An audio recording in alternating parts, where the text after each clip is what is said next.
大规模的战略空运，迅速的把一定规模的有战斗力的部队投送到战略要点。这样的战备能力和水平，对解放军来说是很好的启示和借鉴。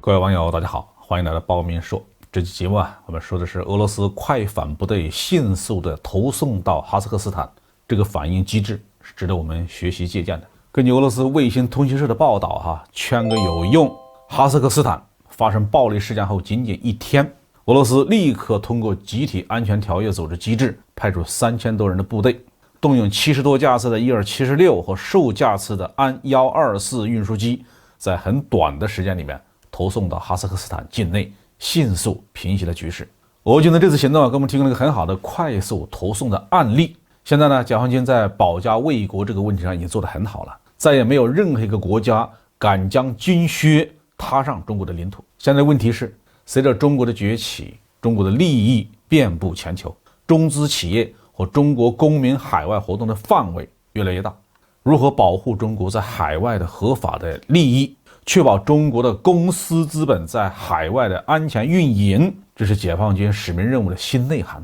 此外随着中国综合国力的提高，世界上有很多的国家期望中国能够在反恐维稳、人道主义救援、恢复国际秩序这方面发挥更大的作用。所以呢，力量远程投送的问题越来越成为解放军作战能力建设的现实需求和重要内容。我军现在面临的海外兵力投送问题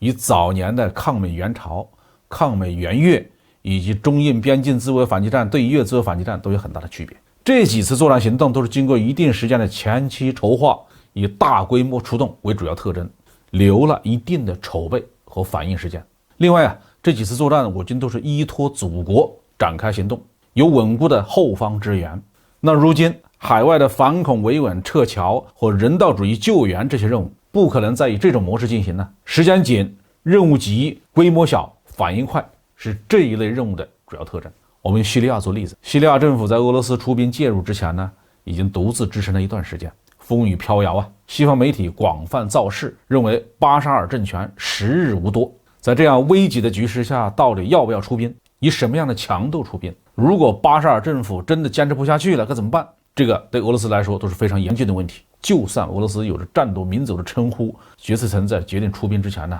那也是经过了艰难的思考、缜密的筹划的。当然，最重要的是俄罗斯军队在近几年的局部战争和国内冲突当中，培养出了快速反应的能力，特别是能够通过大规模的战略空运，迅速的把一定规模的有战斗力的部队投送到战略要点。这样的战备能力和水平，对解放军来说是很好的启示和借鉴。海外力量投送离不开强大的战略空运能力。运20大型运输机的研制成功并批量的列装部队，为我军实现远程力量投送提供了物质保证。相信随着运20机队规模的迅速的扩大，解放军实现全球到达、全球力量为时不远。到那个时候，我军的作战能力边界完全覆盖我国的政治经济利益边界，任何人想再有意或者是顺带的损害中国的利益，都必须掂量掂量自己的分量够不够和解放军掰手腕。好，这句话题就说到这里。